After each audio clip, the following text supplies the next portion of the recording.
নমস্কার, আমি সাধনা। আজকের বানাবো সাবুর পোলাও।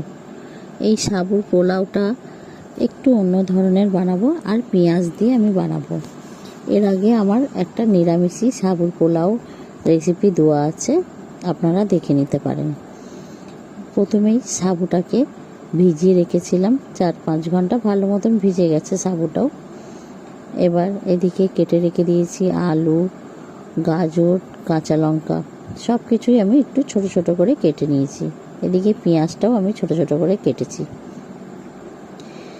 গ্যাসে কড়া বসিয়ে দিয়ে দিলাম তেলটা একটু গরম হতে দিয়ে দেবো জিরে ফোড়ন দিয়ে দেবো কারি পাতাটা দেওয়ার সময় একটু সাবধানে দেবেন, কেননা কারি পাতা তেলে পড়লে খুব ফাটে।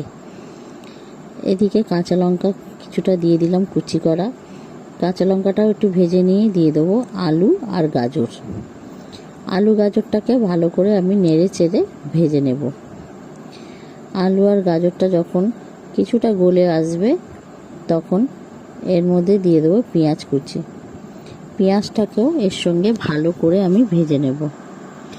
আলু, গাজর, পেঁয়াজ সব একসঙ্গে ভেজে নেব। এদিকে আমি নিয়ে নিয়েছি কিছুটা বাদামটা আমার ভাজা বাদাম ছিল, তাই আগে থেকে ভাজিনি। ভাজা বাদামটা দিয়েও খানিকক্ষণ নেড়ে চেড়ে নেবো।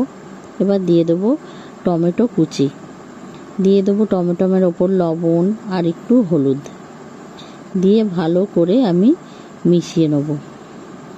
আমার প্রায় আলু গাজর ভালো মতনই গলে গেছে। এবার টমেটোটাকে একটু সফট করে নিলেই হবে। যখন টমেটোটা এরকম সফট মতন হয়ে যাবে, ভালো মতন গলেও গেছে সব কিছু, এবার দিয়ে দেবো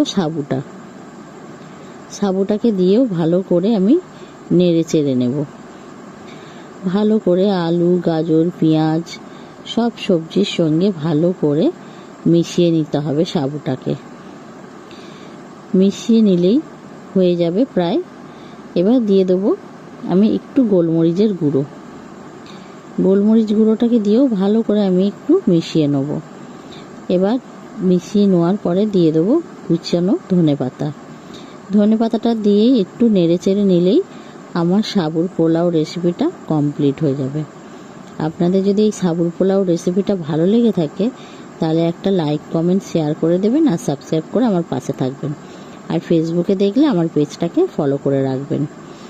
একবার হলেও আপনারা এরমভাবে সাবুর পোলাও বানিয়ে আমাকে কমেন্ট করবেন।